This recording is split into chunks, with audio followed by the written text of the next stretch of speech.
Okay, let's get started. Welcome, ladies and gentlemen, to the second webinar for NGG. We have the pleasure and the privilege today to be joined by three distinguished ambassadors. We're looking forward to this exciting session and an exchange of thoughts and ideas and hear from the distinguished ambassadors who have had first-hand experience in dealing with global challenges in their long distinguished careers. It's important that today, in the world that we live in today, that we have thinking outside of the box, particularly with the current pandemic. We have no better panel here than the three ambassadors to talk to us about that. Today, the title of the webinar is A New Global Reality. We're looking at some of the topics here. Every crisis is an opportunity to do the inconceivable. The current pandemic is redefining and shaping our world, geopolitically, geostrategically, and geoeconomically. Will this crisis mark a new beginning for us? What will define a new global reality post-COVID-19? Changing the economic order, shifting the political clout of the countries, particularly when you're looking at Industry 4.0. What will it take to shift back to reopen economies as well as our borders and learn from the lessons that we're in at the current moment? I will introduce each of the ambassadors before they speak. We will start off with Ambassador Suri. Ambassador Navdeep Suri, who has had a 36-year-long career in the Indian Foreign Services. He served in India's diplomatic mission in Cairo, Damascus, Washington, Dar es Salaam, and London. He was India's Consul General in Johannesburg, India's High Commissioner to Australia. He had specifically asked for his Australia posting, something about which he could tell us a little bit more today. Mr. Suri has also been India's ambassador to Egypt and the UAE. He also headed West Africa and public diplomacy departments in India's Ministry of External Affairs. He is a distinguished fellow and a director of the Center of Economic Diplomacy at the Observer Research Foundation. He has written on India's public diplomacy and soft power, India's Africa policy, and Indian IT outsourcing industry. Ambassador Suri has also been conferred UAE's second highest civilian award, the Order of Zayed II. I must also mention here that Ambassador Suri is the grandson of Nanak Singh, who had been described as the doyen of Punjab literature. And in fact, Ambassador Suri has also translated a few of his grandfather's books into English. Mr. Suri is also the man behind Confluence, the Festival of India, which has been one of the largest foreign cultural festivals to be organized in Australia. Over to you, Ambassador Suri. Thank you, Dipen, and compliments on this excellent initiative to bring us all together this morning to discuss what's happening in the world around us in the context of COVID-19. When we were speaking about it and you wanted us to speak on how the world is changing, I think that the 1990s style of globalization is almost bound to take a big hit. Instead of the Washington consensus and the rules of the game, you'll have some countries that are going to claw back the autonomy that they had ceded to international institutions post the Bretton Woods order.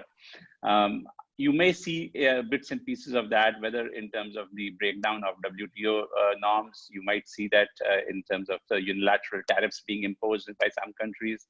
You might even see some dilution of international, for example, the Basel norms on currency convertibility or on other elements, because I think what you are looking at is countries trying to act more national and less global than was the case a few years back. Some of these changes had already been put into motion by the Trump administration and its penchant to act unilaterally. But I think now other countries will draw justification from the crisis itself. I was quite surprised to see that the IMF is actually saying that certain forms of capital controls may now be acceptable. And the economists remarked that that's a bit like the Vatican saying that certain forms of birth control may be acceptable. You know, it tells you how the word is shifting. I think the focus that we've had on supply chains that were all concentrated around China will modify. Countries, I believe, are now recognizing that it's not wise to put all your eggs in one basket. You do need to diversify your risks. And it's fascinating to see Japan, for example, already announce a fund to enable its companies to diversify away. We have been seeing reports from our missions in Canada and US elsewhere, where industry is now reaching out to see whether they can look at India as an investment destination as part of this process. And again, I want to emphasize that some of this was perhaps going to happen anyway. You know, whether it's the fourth industrial revolution or 3D printing or some of the other technologies that were encouraging a kind of a move towards go local or go closer to your customers. But what the pandemic has done is it's given a substantial boost to these processes. I think it's a bit of a no-brainer to say that you know, some of the big sectors of the economy, aviation, tourism, hospitality, entertainment, are going to be taking a big hit. My sense is they're certainly not going to recover in 2020. You're probably going to have to write off this much of this year, at least in terms of international travel and certainly in terms of domestic travel to a certain extent. Even if restrictions get eased up in India or in other countries, it's going to take a while before people revert to that habit of getting on a plane and going off somewhere. Which also brings me to the next point, and I think it's really going to be really interesting to see to what extent what we are doing today as a work from home, as using video conferencing tools, etc., becomes a bit of a norm. I've been pleasantly surprised to see the speed at which the Indian IT industry, for example, with its massive back offices and offshoring capacities, has adapted.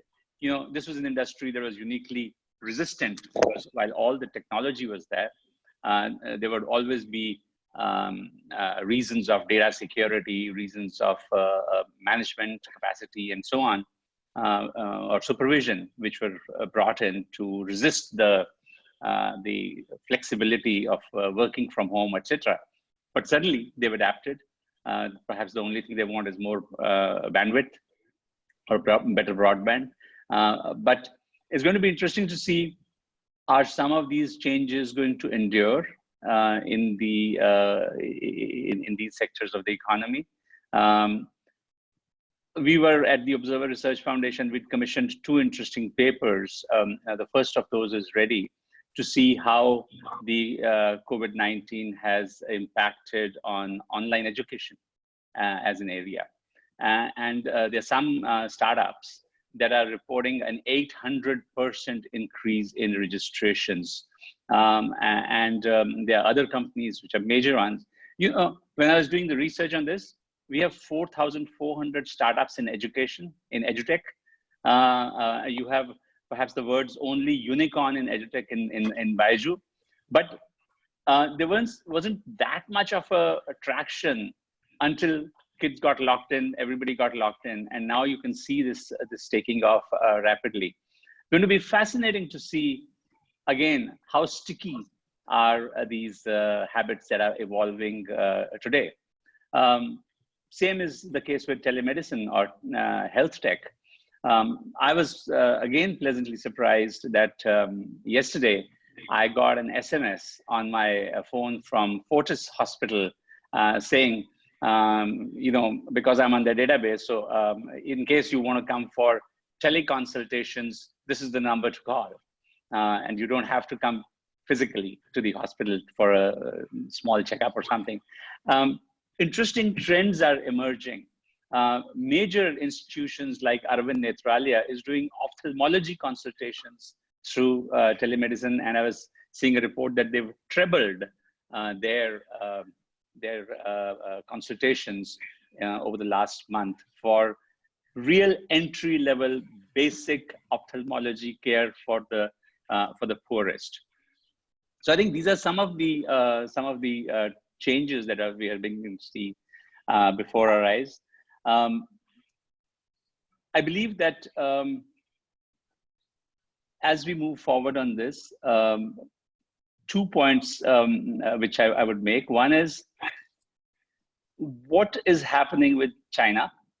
And I think it's the big elephant in the room. And I can see from reactions coming out of Australia, and certainly the reactions in India itself, that there is this real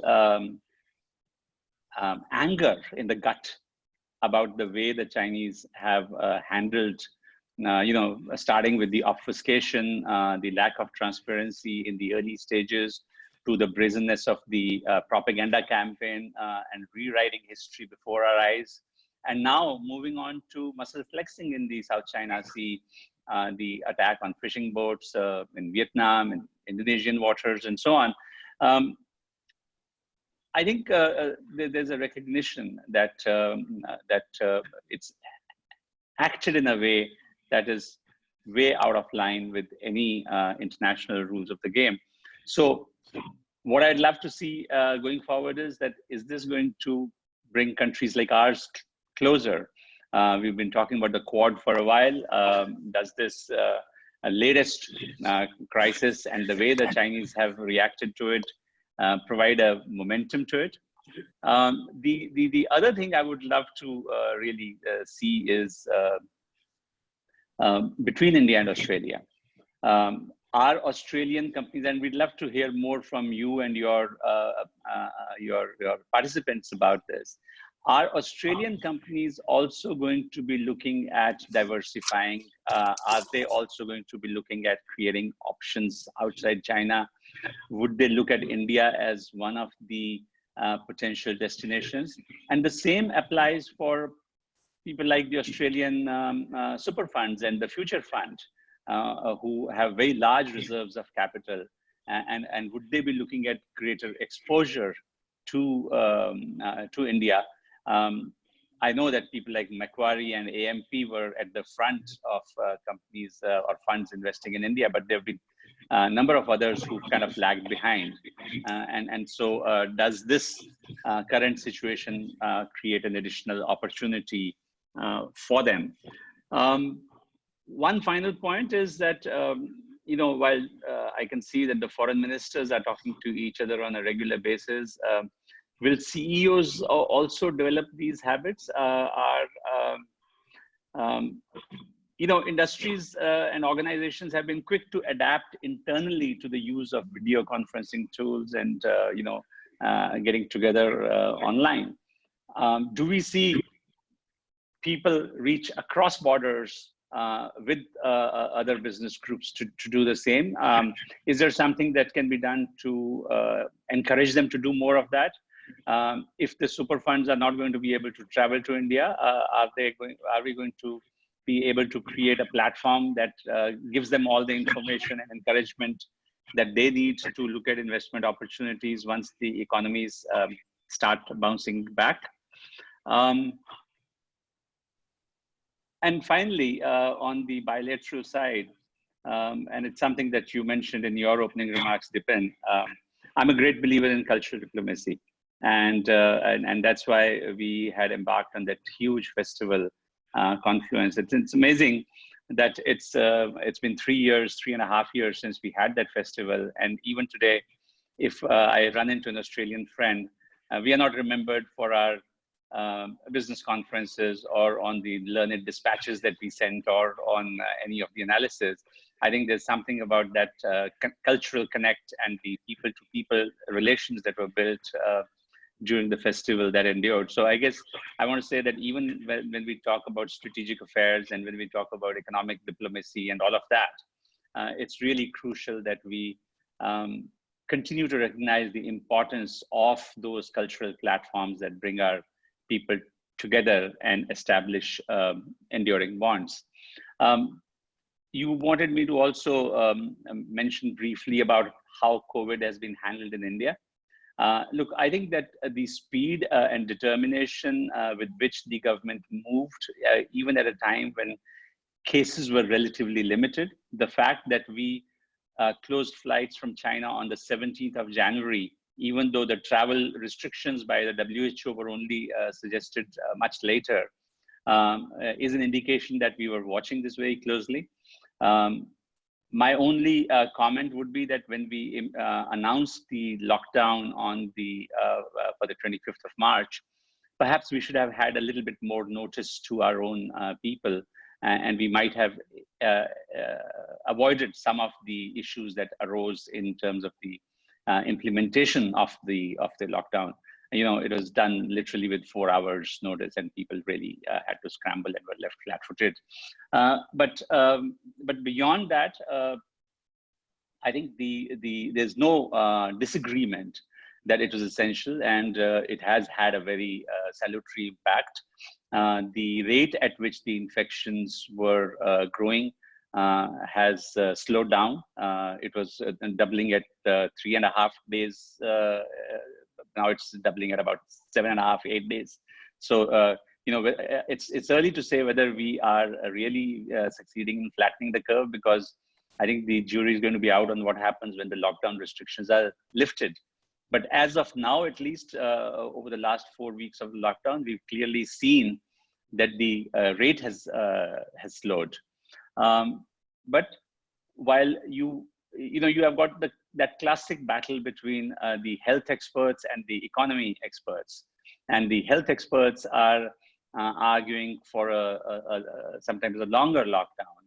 I saw an interview yesterday with the editor-in-chief of Lancet magazine journal, who is saying that you need a minimum of 10 weeks, 70 days to make an impact, and sort of arguing very persuasively that if you stop at 40 days, you would have lost the gains of the lockdown. But at the same time, you have the argument of lives versus livelihoods. And would more lives be lost if livelihoods are disrupted or denied? So there is that issue of that fine balance. Industry is certainly saying that if you extend it, if you don't start opening up soon, some of the damage to certain sectors of the economy could be irreversible. And that's certainly something that the government has to be very mindful of. Meanwhile, one of the unintended benefits is that Delhi is enjoying unbelievably clean air. The waters of the Ganga and Yamuna are clear. There's evidence to show that the lockdown has done more for the Clean Ganga campaign in a month than the 5 years of various programs could do. So for countries like India, with the reality of the pollution problems that we have, I would be really interesting to see that while everybody wants to get back to business, is it going to be business as usual, or are we going to internalize some better habits which lead to more sustainable practices as we move forward? So allow me to stop at that. Wonderful. Thank you so much, Ambassador Suri.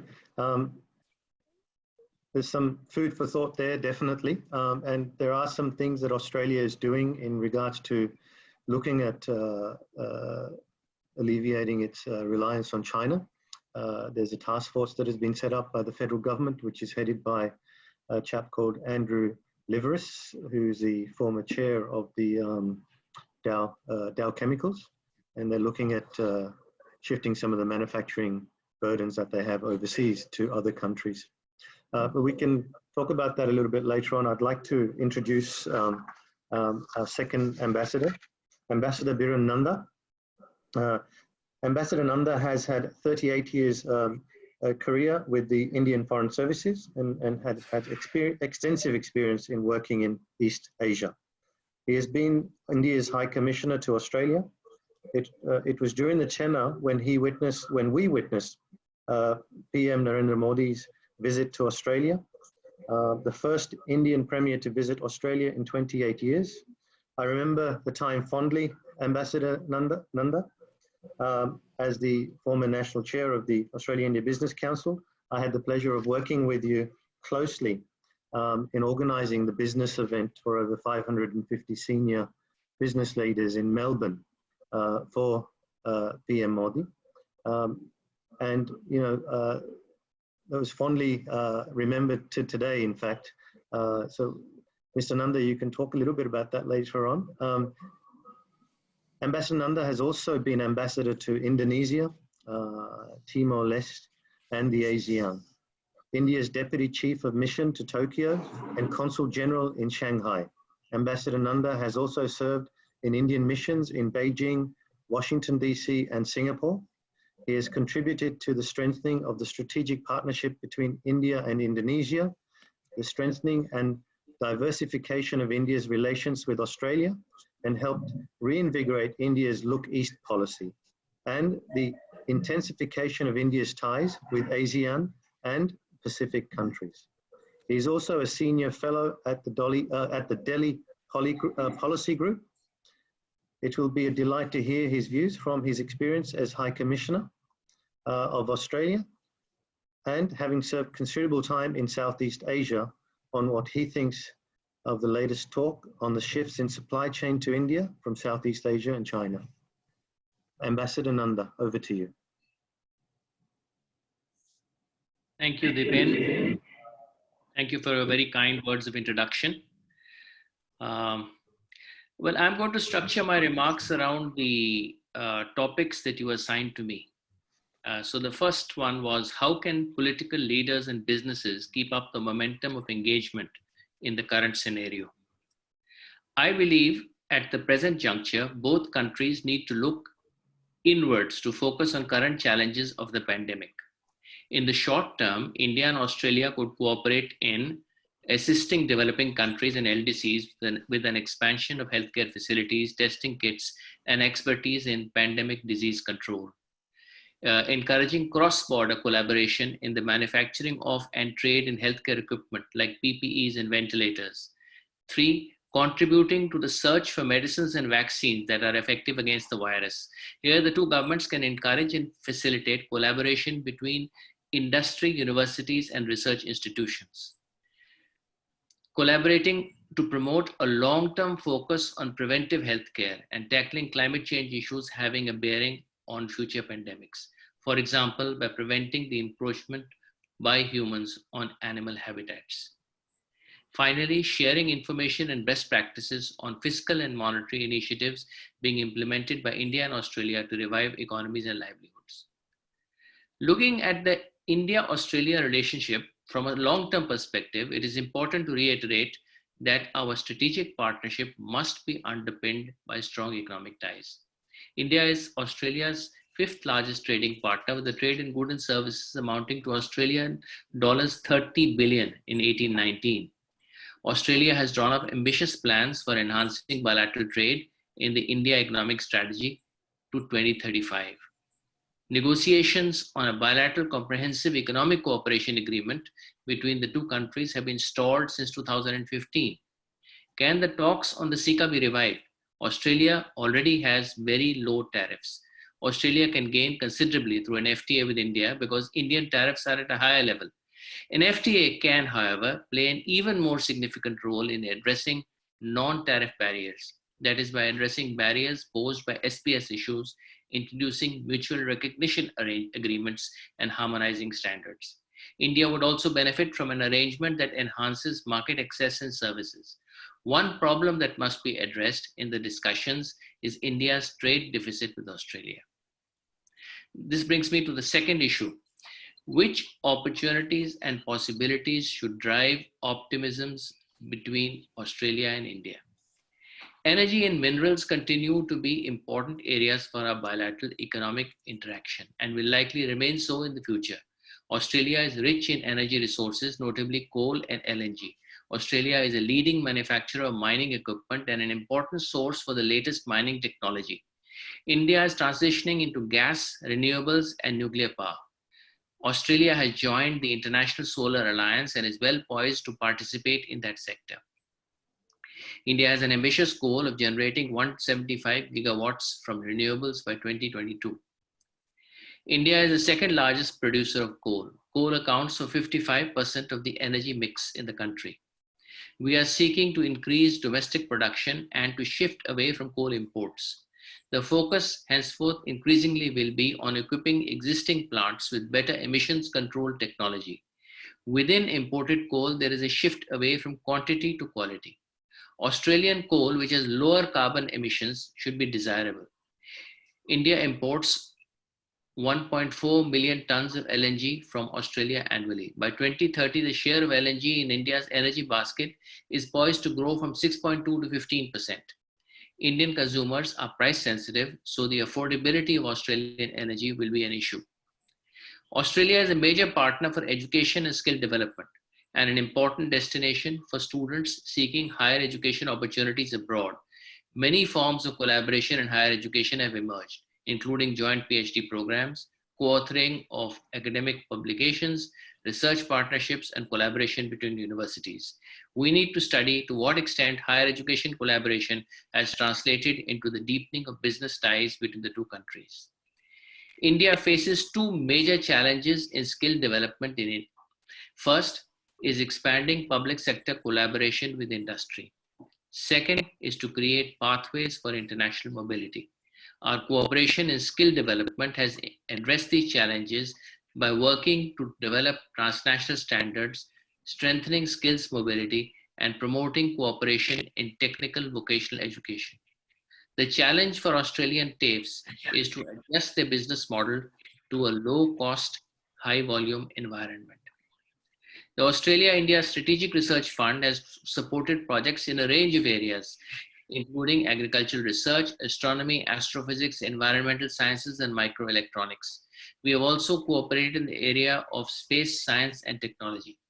Australian entities could consider India for the commercialization and scaling up of technologies developed in Australia. Contacts have been established between the defense research organizations of the two countries. It may be worthwhile exploring concrete opportunities in this area because there is a concerted effort by the Indian government to expand defense manufacturing in the country. Defense technology and industrial collaboration will strengthen the strategic ties between India and Australia. Finally, there is considerable potential for collaboration in healthcare and community health, both in the private sector and the public sector, which can be explored as a new area of potential business in the post-COVID-19 era. The third issue is, are we witnessing the advance of nationalism over globalization? Is India's COVID strategy on the right track? There has been a pushback against globalization in many countries. It has been argued that the reason for this is that the benefits have been concentrated in the top 1% of the population. Real wages in the United States have experienced slow growth for a generation. Developed countries have seen job losses, which have moved to emerging market economies in Asia. Meanwhile, aging populations in developed countries are increasing the burdens of pension and healthcare. There are also long-term demographic trends involved. Rising birth rates and the demographic dividend in Asia have increased the pool of workers seeking jobs and depressed real wages. As populations in Asian economies age, over the next 30 years, the pool of workers will shrink and real wages will rise. The rise of strong leaders and the tide of nationalism is a product of impatience and frustration over job losses, stagnating real wages, and the concentration of wealth across the globalized world. Nationalism is likely to play a key role in Sino-US competition and the evolving geopolitical order in Asia. Not all realist projections for the future of Sino-US relations spell gloom and doom. According to Professor Randolph Schweller of the Ohio State University, the interaction between nationalism and power trajectory produces entirely different foreign policy orientations between rising and declining powers. Rising powers embrace an outward-looking, extroverted foreign policies of expansion, while declining powers adopt inward-looking, introverted foreign policies of restraint and retrenchment. The resurgent nationalism of the rising challenger and the declining hegemon could be entirely compatible with the future relationship of peace and harmony. The two nationalisms pose no inherent conflict of interest, and as the world moves from unipolarity to bipolarity, it may actually be more stable and peaceful. Some would argue that the rise of nationalism could actually strengthen the Westphalian state system, and the resultant balance of power would reinforce peace and stability. This brings me to the fourth issue.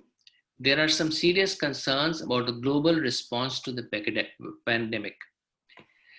China was the origin of the COVID-19 pandemic and has recovered from the crisis. Its economy is getting back on its feet. Chinese industry is also supplying medical equipment, supplies, and tests to combat the epidemic outside China. But China's image has been badly bruised by the lack of transparency and the refusal to share in a timely manner information on the pandemic. China has stalled international efforts to seek information as well as efforts to discuss the matter in the UNSC. China has also promoted an alternative narrative that sometimes peddles conspiracy theories, asserts the superiority of the Chinese political system over the leading democracies that are currently experiencing the worst of the crisis. The battle of narratives and the resentment against China's actions may have a spillover into the international political and economic discourse in the post-COVID-19 phase. Much needs to be done to achieve an international consensus on the COVID response. The G7 failed to issue a joint statement. The G20 described the pandemic as a global issue. The UNSC has been silent, and WHO is being marginalized. The response to the crisis has been the aggregate of national responses. The lockdown has underlined the unsustainable nature of the human impact on the environment. It has led to a dramatic decline in pollution, and birds have returned to urban areas in large numbers. It was the luxury Yewei cuisine that encouraged the consumption of exotic animals that may have caused the virus to jump from bats to humans. This underlines the importance of taking climate change and the reduction of the human footprint to sustainable levels seriously in the future. India adopted strong measures early on and to slow down the spread of the virus. The lockdown across the country is going to soon enter its fifth week. The results of these measures have been largely positive so far and given us time and space to strengthen the healthcare system and buy time for the development of an effective remedy and vaccine. Will this crisis be India's opportunity to drive deep reforms at the governance and policy level? In recent years, the Indian government has introduced several reforms that will enhance the attractiveness of India as an investment destination. These include regulatory changes to make manufacturing more competitive under the Made in India program, the GST reform, and a concentrated effort to improve the ease of doing business in India. India has also lowered the corporate tax rate to 15% for new greenfield investments, and a beginning has been made in direct tax reforms. It is no surprise, therefore, that India has become one of the top destinations for FDI with US dollars 239 billion coming in over the past 5 years. We welcome Australian companies to explore business opportunities in India. In the present scenario, the focus is on ensuring the flow of credit to business, expanding the safety net, and transfer payments of workers affected by the lockdown, ensuring the availability of essential commodities, and fiscal and monetary measures to support the economy. According to the IMF, the Indian economy is expected to expand by 0.5% during the current calendar year. The next issue is, how are the three variables, tourism, trade, and investment, likely to change over the next 12 months? Tourism will take many months to recover. Even if flights are resumed and vacation destinations and hotels resume business activity, it will take some time, maybe months for tourists to travel in numbers due to concerns regarding exposure to the pandemic. As individual economies recover, trade will recover, but here again, it may take months. There will also likely be a rethink on sourcing from China. Countries and firms may wish to diversify sourcing and not be overly dependent on one country. This trend was already underway before COVID-19 due to the rise of wages in China and US tariffs. The trend will now be accelerated. Foreign portfolio investment into India may decline in the short term. FPIs have been net sellers in the emerging markets for the past few years. FDI, foreign direct investment, will likely continue in projects that are in the nature of strategic investments, as for example, Facebook's US dollars 5.7 billion stake in one of India's largest telecom companies announced this week. Yeah, this brings me to the end of my remarks. I've tried to adhere to the discipline of the issues that Dipen set for me. So I hope I have responded to each of them sufficiently. Thank you. Thank you so much, Ambassador Nanda. That was wonderful. And thank you for sticking to the questions that I had asked in the bullet points. Appreciate your comments and thoughts. Looking forward to some of the questions that come from your remarks. Our next speaker is Ambassador Anil Wadhwa. Ambassador Wadhwa is currently chairman of the CII Task Force on Australia's Economic Strategy, and he has prepared an extensive document as a response to the India Economic Strategy written by the Australian government in 2018. His report will offer new opportunities to government, businesses, and people in both Australia and India to connect and expand these ties. Ambassador Wadhwa has had a 37-year career in the Indian Foreign Services, in which he served as Ambassador of India to Italy, San Marino, Thailand, Oman, Poland, Lithuania, and served in Hong Kong and Beijing twice. A permanent mission of India in Geneva, Ambassador Wadhwa was head of East Europe Division in the Ministry of External Affairs and looked after relations with Russia, Eastern European countries. As Secretary East in the MEA, he oversaw relations with ASEAN, Southeast Asia, Australia, New Zealand, and the Pacific, the GCC, Middle East, and West Asia. Ambassador Wadhwa is also a distinguished fellow with the Vivekananda International Foundation in New Delhi. Ambassador Wadhwa, over to you. Thank you very much, Biren, and it's always a pleasure to get associated with you. There is no doubt, with that these are extraordinary times, and you asked me to elaborate on 3 points, in fact. So I'll also stick to those. The first one that you asked me to talk about is the current global crisis. What will be the new grounds of engagement between Australia and India in these circumstances, and then joint cooperation and collaboration in specific sectors. So let me start by saying that there is no doubt that the Indo-Australian bilateral relationship has evolved in multiple vectors over the past few years. This collaboration has been bolstered through a personal chemistry that I would say between the political leadership of both countries. There's also the informal grouping of the Quad and support for the concept of Indo-Pacific in which both countries are playing a very important role. And they have shared values of democracy and rule of law. So this has all brought the two countries together. Australia, in my view, is an ideal strategic partner for India because India wants to achieve a required growth rate for its large population, but also has challenges like urban development, infrastructure, and water scarcity. And Australia possesses abundant natural resources, and that is combined with technology and needs for a market which India has.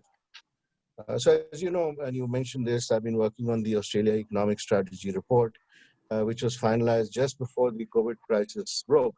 And so we are awaiting for an occasion for a formal release whenever that occasion arises.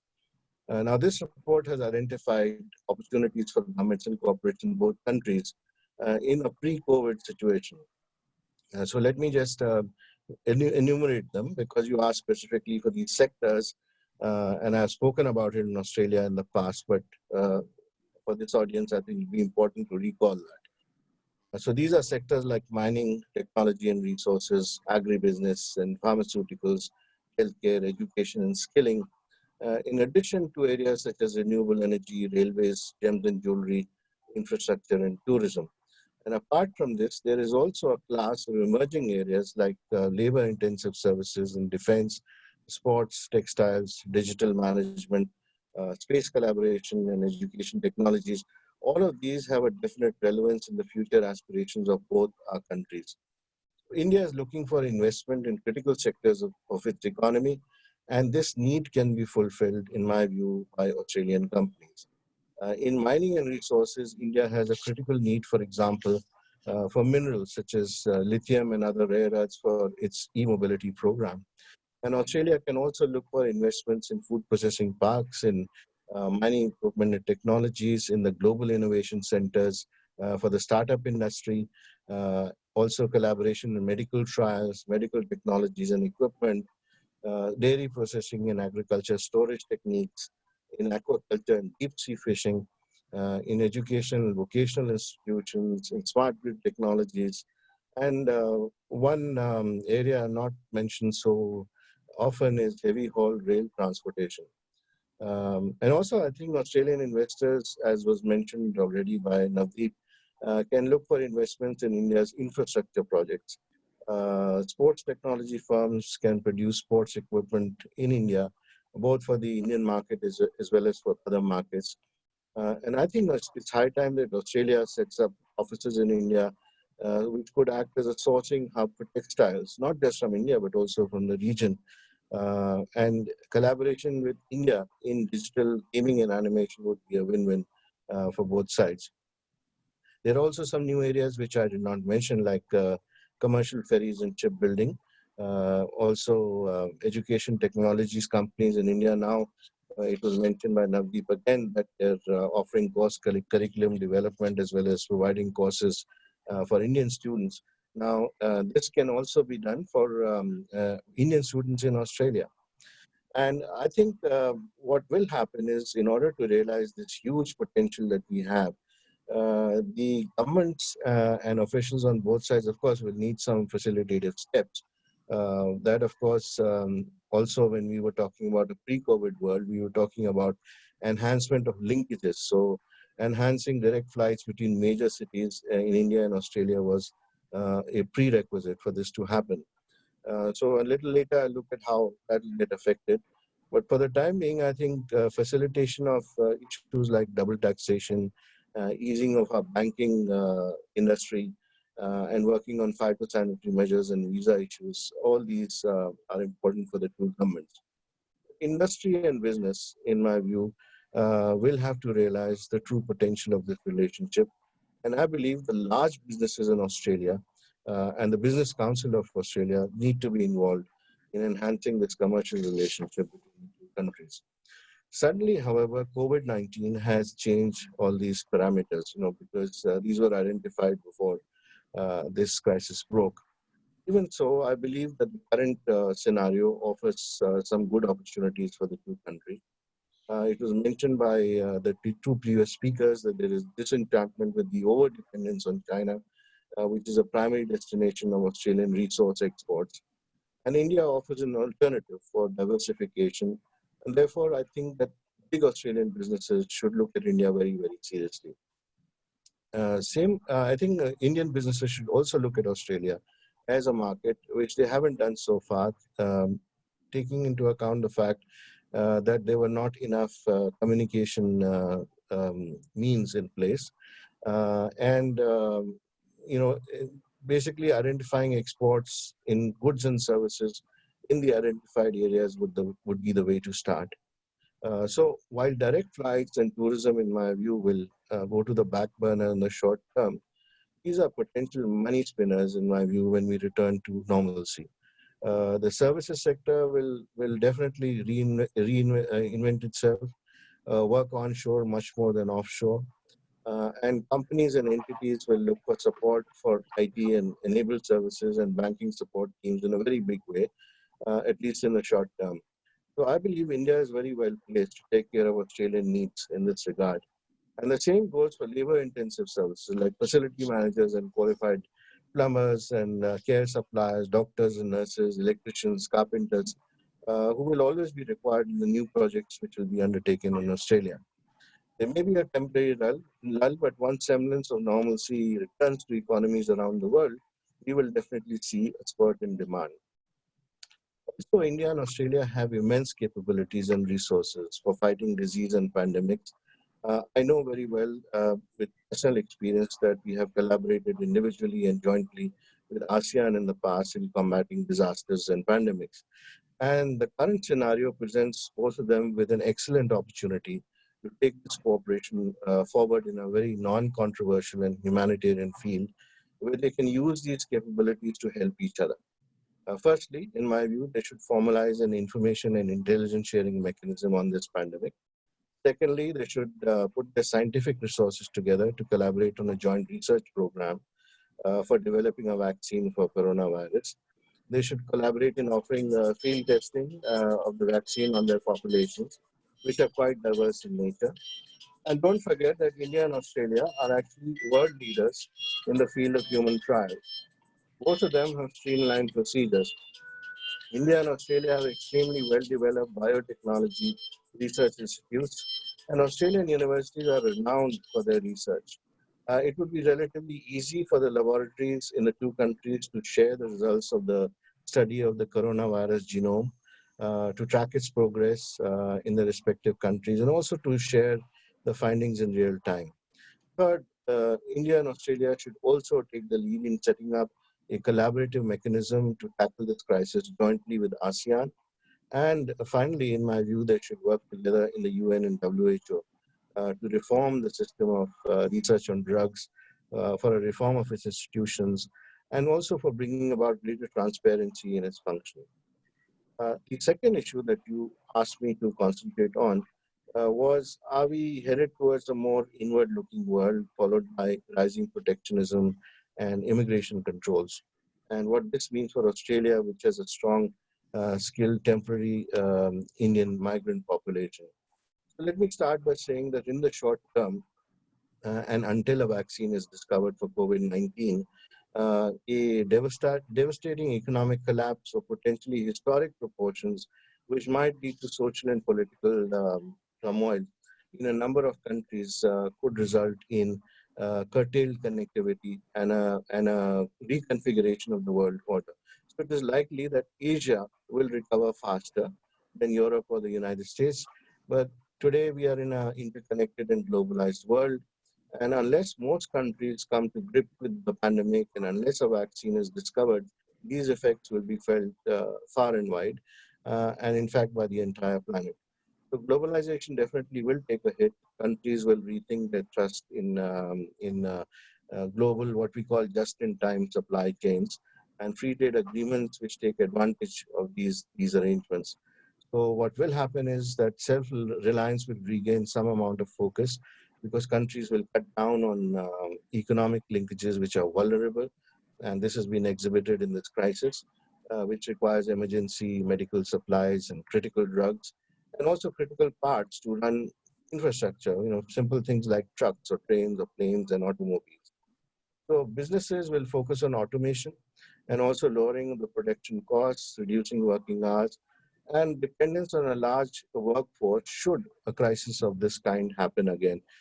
So in my view, there'll be lesser dependence on physical presence in offices, giving way to technologies which allow much more work from home for online conduct of business and payments. And there will be a consequent drop in business travel, change in travel arrangements, which will be adopted by airlines.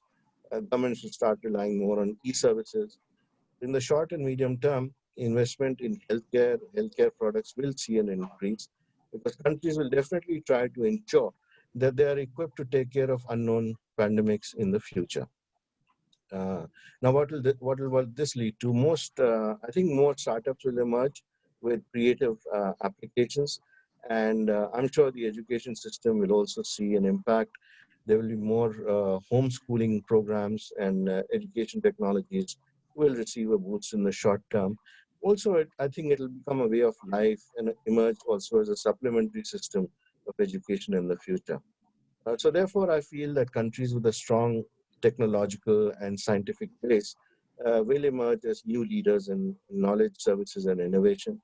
And I believe India and Australia are very well placed in the circumstances which will arise in the COVID world, at least before a vaccine is found. One more important outcome, in my view, will be the establishment of new supply chains, which definitely will lessen the over dependence on China or other production hubs and the movement of production closer to the market. So, focus of countries will be in areas where their own supply chains have shown up weaknesses or disruptions due to these political linkages. So, this again strengthens the case for India and Australia coming together. Now, as long as COVID-19 rages, I do not see migrations taking place in any country in the world in numbers that we are used to. So migration policies are bound to get stricter. And if an indication is to be provided, let's look at China, where it all originated, and see what that country is doing to contain cases from recurring on a larger base. So in Beijing, starting 12th of April, a nucleic acid test certificate has to be produced when you check into a hotel. And if you don't, you can't get a room. So intercity travel there is also more costly exercise. When you return, you're in quarantine for 14 days. Then there is air travel.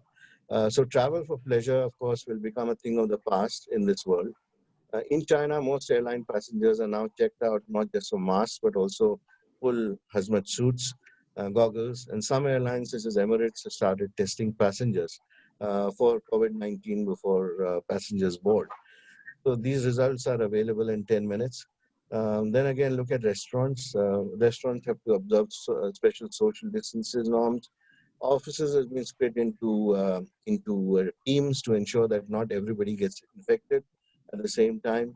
And some businesses in China now require employees to take a nucleic acid test again before returning to work.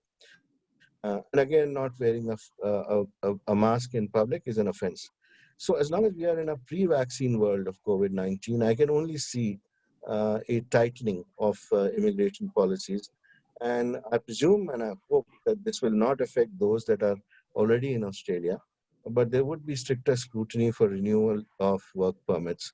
I do not see much effect on the skilled migrant population because they are required in the society. And the last point that you wanted me to talk about is, how do I see the three variables of tourism, trade, and investment changing in the next 12 months? So of these three variables, I see a sharp downturn for tourism, of course, in the next 12 months. And indeed, till there is a vaccine available, or people are reasonably assured that they will be relatively safe in undertaking a journey. And this is especially true for Australia and India, where the commute time is many hours. So I see this as a big negative in the relationship. And if and when there is normalization and travel is safer, I'm sure we will see a sudden spurt in this pent-up demand. The countries will continue to look for investment in critical sectors of their economies, and they will also continue to trade to the best of their ability. Most of the world economies will be retrograde and will therefore look for enhanced export opportunities. Most economies will also see a free fall in their activities. Some of the key economic constraints which are facing the Indo-Pacific region, for example, today, include supply and value chain disruptions, then the fragility of the small and medium enterprises, and also the challenges which have come up in trade finance and banking. In fact, the SMEs are the focal points of a country's participation in global value chains. And SMEs are in fact picked up by large firms, generally a large multinational company, to be part of the global value chains spread across two or more countries. So the Reserve Bank of India and the Australian authorities have to take steps to ensure that credit flows to the MSME sector. According to a WTO figure, which I just saw a couple of days ago, 80 to 90% of the world global trade is supported by trade finance. which is mainly short-term credit instruments. So one of the critical problems has been the issue of liquidity, which is very much prevalent in developing countries, and the paucity of traditional finance will play a direct role in disrupting these global supply chains. So now coming back to a COVID-dominated world, I can only see subdued activity in trade and investment, mainly because of impeded mobility, also communications and substantial contact that the world had been used to earlier. So investments will therefore take place in only critical areas, especially when valuations are cheap and where a long-term benefit is clearly established. I can see a diminishing value in global value chains happening and more onshore activities taking place. One primary factor would be curtailment in the mobility of personnel. So I see mode 4 of services agreements, coming under severe strain in these circumstances. But I would not be so skeptical about trade, because as soon as shipping industry and internal transportation revives, then trade will revive as well, but perhaps be limited to the essential areas of interest.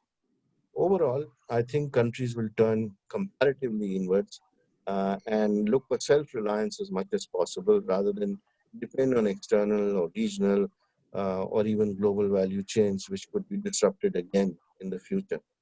In my view, investments could see a decline in the short term, but global companies will take the lead in reviving this appetite for investment through the world, because that model has again and again proved to be viable.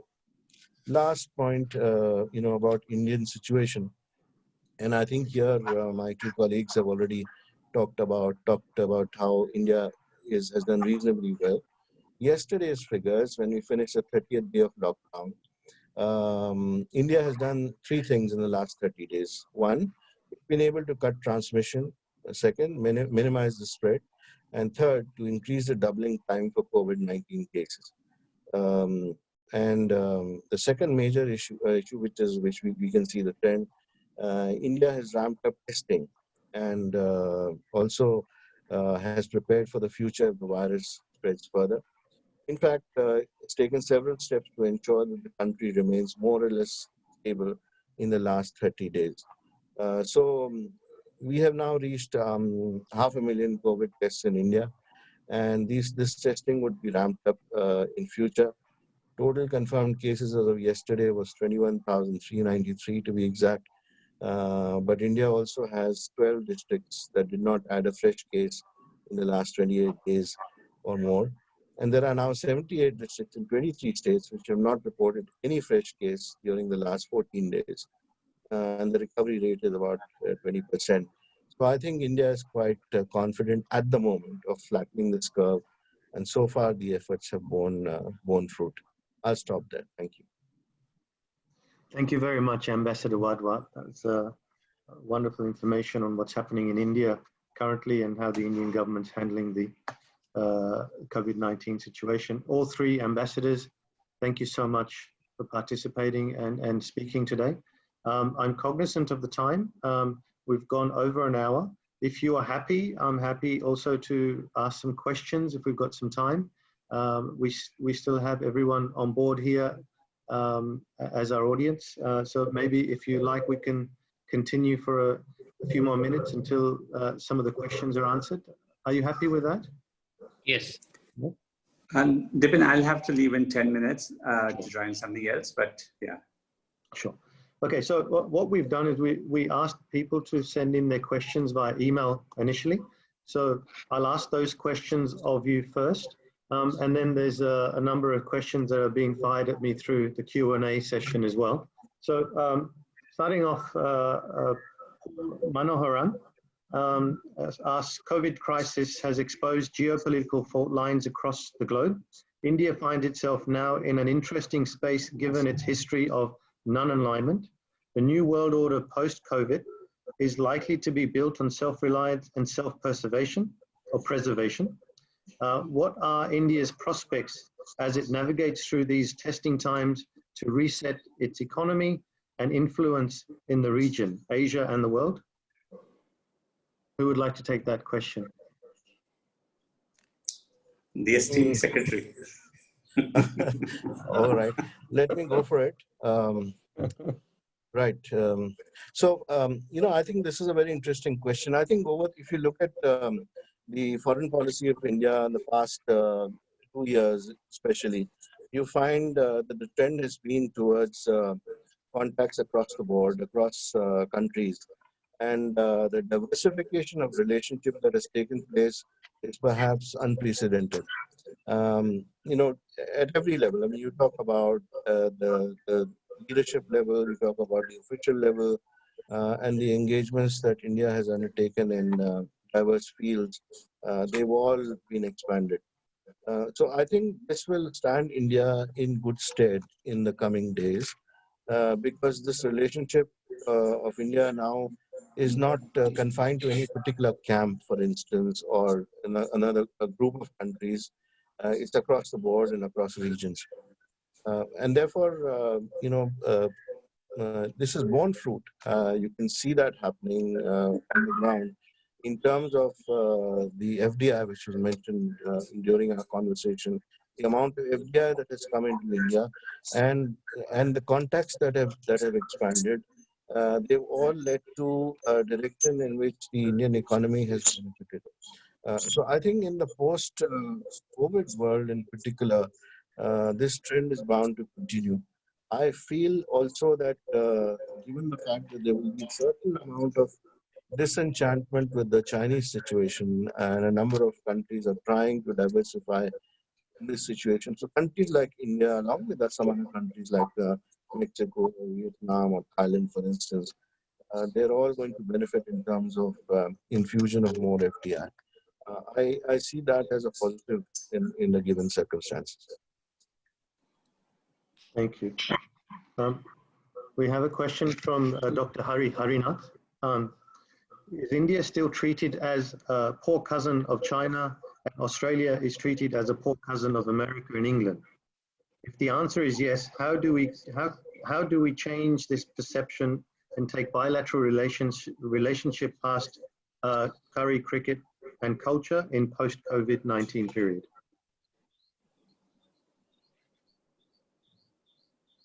Mr. Suri, I'll give that to you. Thank you. A pleasure to hear from our friend Dr. Harinath. He's one of those great persons who's contributed so much to the relationship. I just say that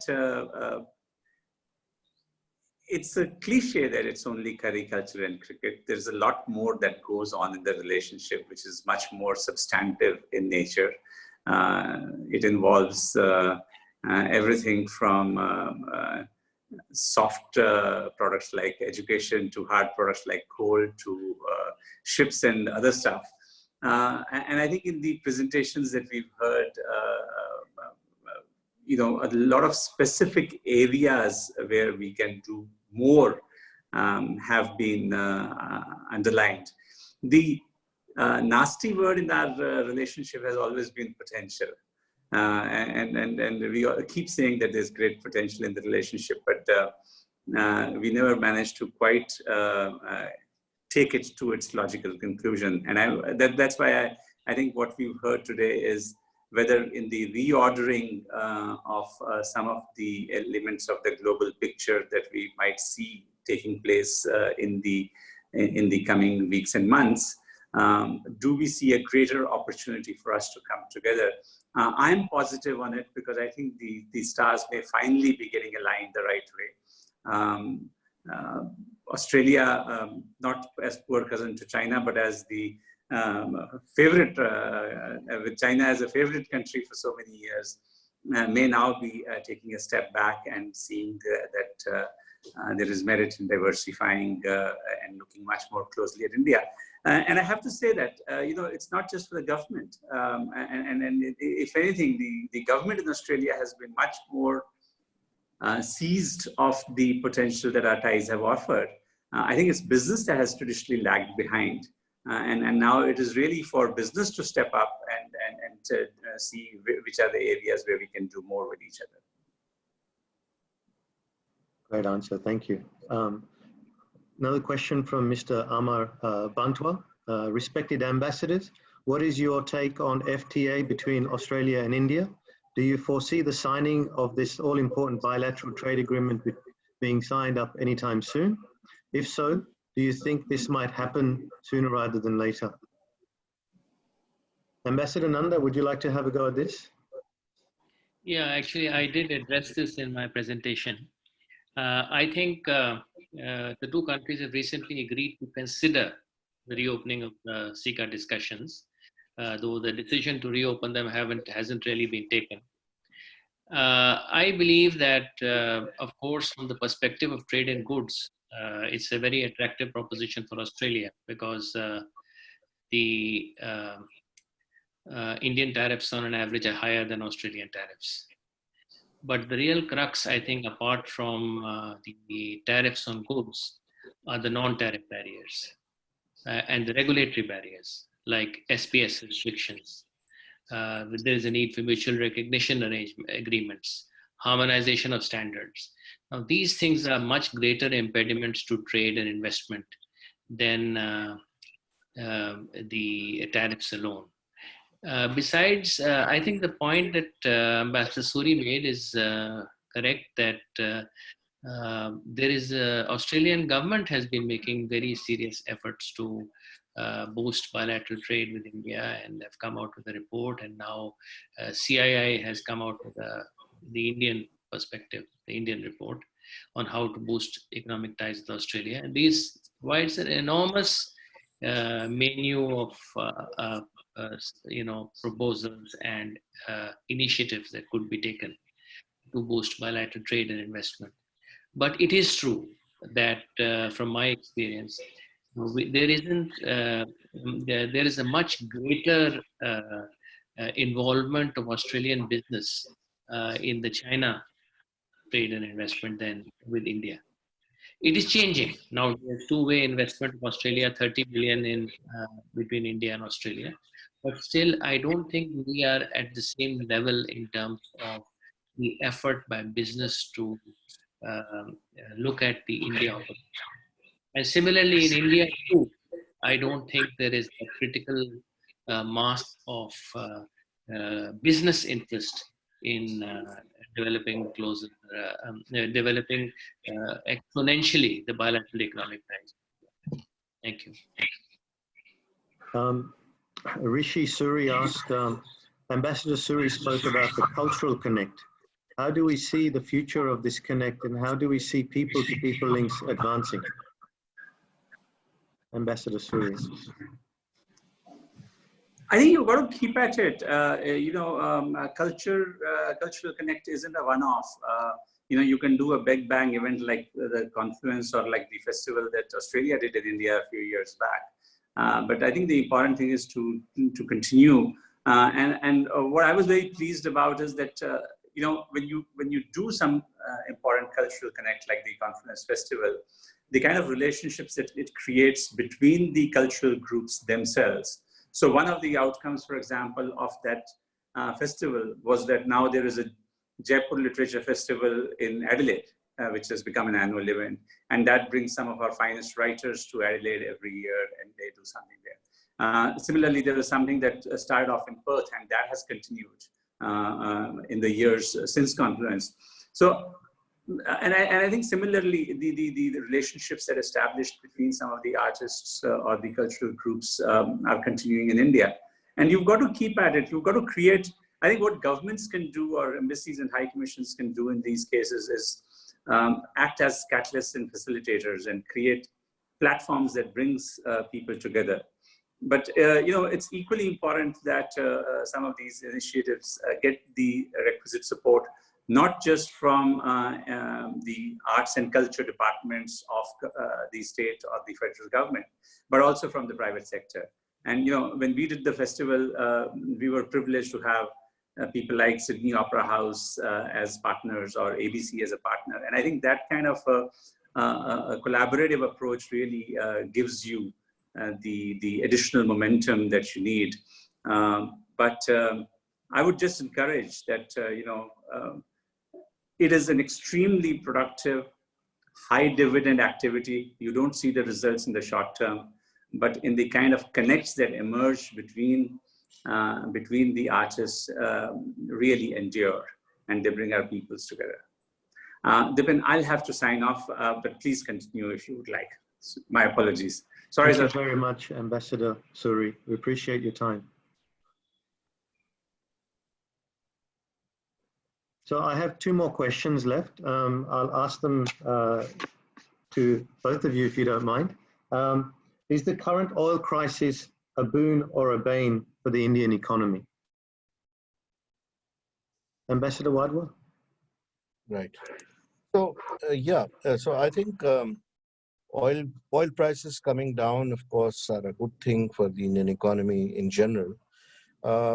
In this particular case, the WTI prices, which crashed and now have gone up again, I believe, over the last 2 days, don't really affect India directly so much as the other sources of oil. That's point number one. Point number two is that India does not have a high capacity of storage. So that's a drawback. Indian government has actually taken a lot of steps in the last 2 years or so to enhance the storage, but it's still not up to the levels that the United States or Japan, for example, have. So if we had enough storage capacity, we could have taken much better advantage of the current situation. But in general, yes, if oil prices are down, the Indian economy will definitely benefit because an obvious question that much more is spent on procurement because 80% or so of our crude is imported from outside. And this demand is going to continue in the future, not in the immediate future perhaps, but by next year or so, I think we'll get back to where it was. Mr. Nanda, would you like to add to that? Yeah, from the perspective of India, India imports a very high proportion of its crude oil needs. And therefore, a reduction in the price of crude oil helps reduce our import bill. But the other side of the coin is that UAE, for example, is one of India's largest trading partners. And if the Middle Eastern countries, the suppliers of oil to the world are, not getting a good price for oil, it reduces our market in that geography. So it works both ways. And the third issue, of course, is it could potentially have provided India with an opportunity to store up oil in our strategic reserve if we had more capacity. Thank you. Last question for both of you, and this is from Natasha Jabaska. Will the New World Order no longer be a choice between the US and China? Mr. Nanda, would you like to answer that? Then I'll go to you. My own view is that we are moving from a unipolar to a bipolar world. And there is bipolarity in terms of the security competition. But there is integration and interdependence in the economic sphere. And we can talk of multipolarity in terms of the economics of the world order. So we have a number of countries, including Australia, India, Japan, and Germany, and France, UK, who could be part of the multipolar order. Largely the economic multipolar order, but in terms of military power and security, in terms of geopolitics, it is a bipolar order.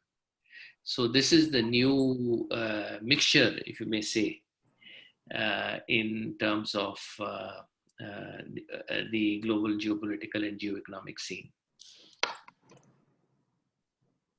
Thank you. Ambassador Wadhwa? Well, I would tend to agree more or less with that assessment.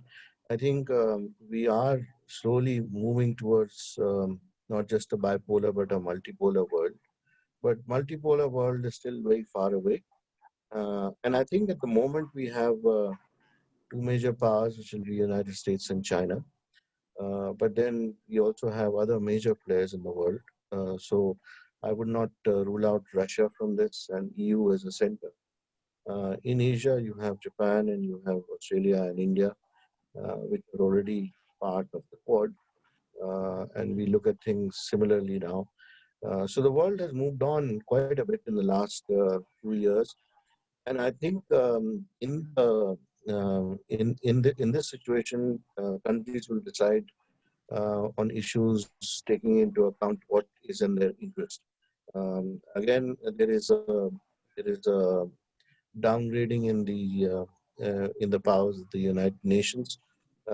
It is in a situation where it cannot even pay properly for itself, for its existence, and it's influenced very heavily by different countries because of the regular budget which has come under strain, and countries have been paying into the UN budget based on projects that they actually favor. This is not a good situation to be in. Multilateralism is also under a lot of strain. If you look at WTO, for instance, not being able to function properly or not allowed to function properly for various reasons. And so there is a might is right kind of situation which is arising in many instances. So we are moving towards a situation where we need to make sense of where it will all lead to in the future, but at the moment it's quite chaotic. Wonderful. I'd like to take this opportunity to thank both of you for participating in this webinar and providing your thoughts and views on the current climate, and particularly looking at a new global reality, which is what we titled this webinar on. We have recorded this. We will put this onto all of our mediums so that the recording will be available. We'd like to take this opportunity to thank the audience that have participated. At one stage, we had over 100 people registered, 130 people registered and 110 odd people logged in live for the webinar. Thank you again, ambassadors. Fantastic presentations, and we look forward to catching up with you in the future. Thank you, Dipen. Thank you. Thank you very much. Thank you. Bye-bye.